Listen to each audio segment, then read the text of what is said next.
Türkmen häkimetleri ýurtda COVID-19 keseliniň ýokdugyny tekrarlaýan mahaly bütün dünýä saglyk guramasynyň Ýewropadaky regional edarasynyň müdiri Russiýadan guramanyň Türkmenistana we Täjikistana barjak missiýasyna kömek etmegi sorady.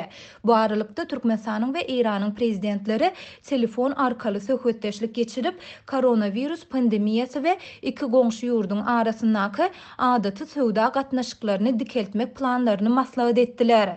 REN-TV neşiriniň 29 aprelde çap eden habaryna görä, şoluny bütün dünýä saglyk guramasynyň Ýewropadaky regional edarasynyň müdiri Hans Kluge bilen Russiýanyň Rospotrebnadzor döwlet edarasynyň başlygy Anna Popovanyň arasynda video aratnaşyk arkaly söhbetdeşlik geçirildi. Söhbetdeşligiň dowamında Kluge Popowadan Täjikistana we Türkmenistana sapar etjek ekspert missiýasyna gatnaşmak üçin Rus hünärmenlerini çekmegi sorady.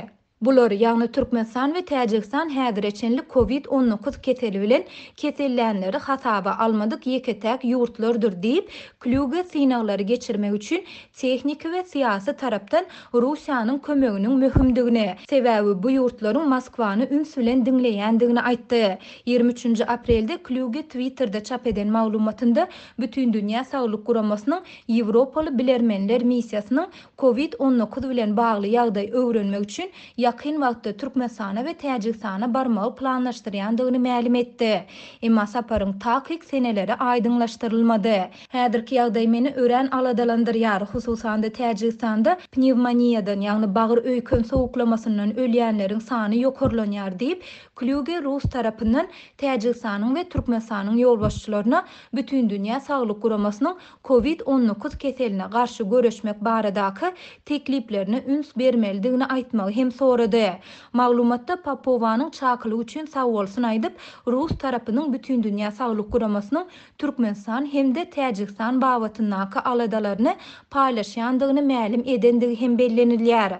Bütün dünýä saglyk guramasynyň wekili bilen Rus resmiýetiniň arasynda bolan bu söhbetdeşlik Türkmenistanyň daşary işler ministrliginiň bütün dünýä saglyk guramasynyň Ýewropadaky regional edarasynyň müdiri Hans Kluge bilen online duşuk geçirip koronavirus pandemiýasy barada gurrun etmeginden bir gün soňa gawat geldi. 28 aprelde TDH söhbetdeşlige gatnaşanlaryň hususan da sanitariýa epidemiologiýa gödäwçiligi boýunça çäreleri güýçlendirmegiň zerurdygy barada nygtandygyny habar berdi.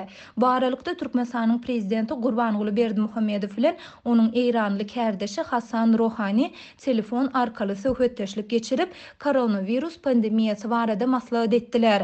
Eýranyň media terişdeleri 29 aprelde amala aşyrylan bu söhbetdeşlikde liderler iki goňşy ýurdun arasyndaky adaty söwda gatnaşyklaryny dikeltmek planlary barada hem maslahat edendigini habar berýärler. Liderler Eýranyň we Türkmenistanyň häkimetleriniň Tehran bilen Aşgabatyň arasyndaky ykdysady hyzmatdaşlygy öňkü ýagdaýa getirmek we saglyk protokollaryna dolu laýyklykda umumy serhetdäki söwda alyş-çalyşygyny dikeltmek boýunça tagallalary çaltlaşdyrjakdygy barada hem ylalaşdylar diýilip Tasnim habar agentliginiň 30 aprelde çap eden habarynda aýdylýar.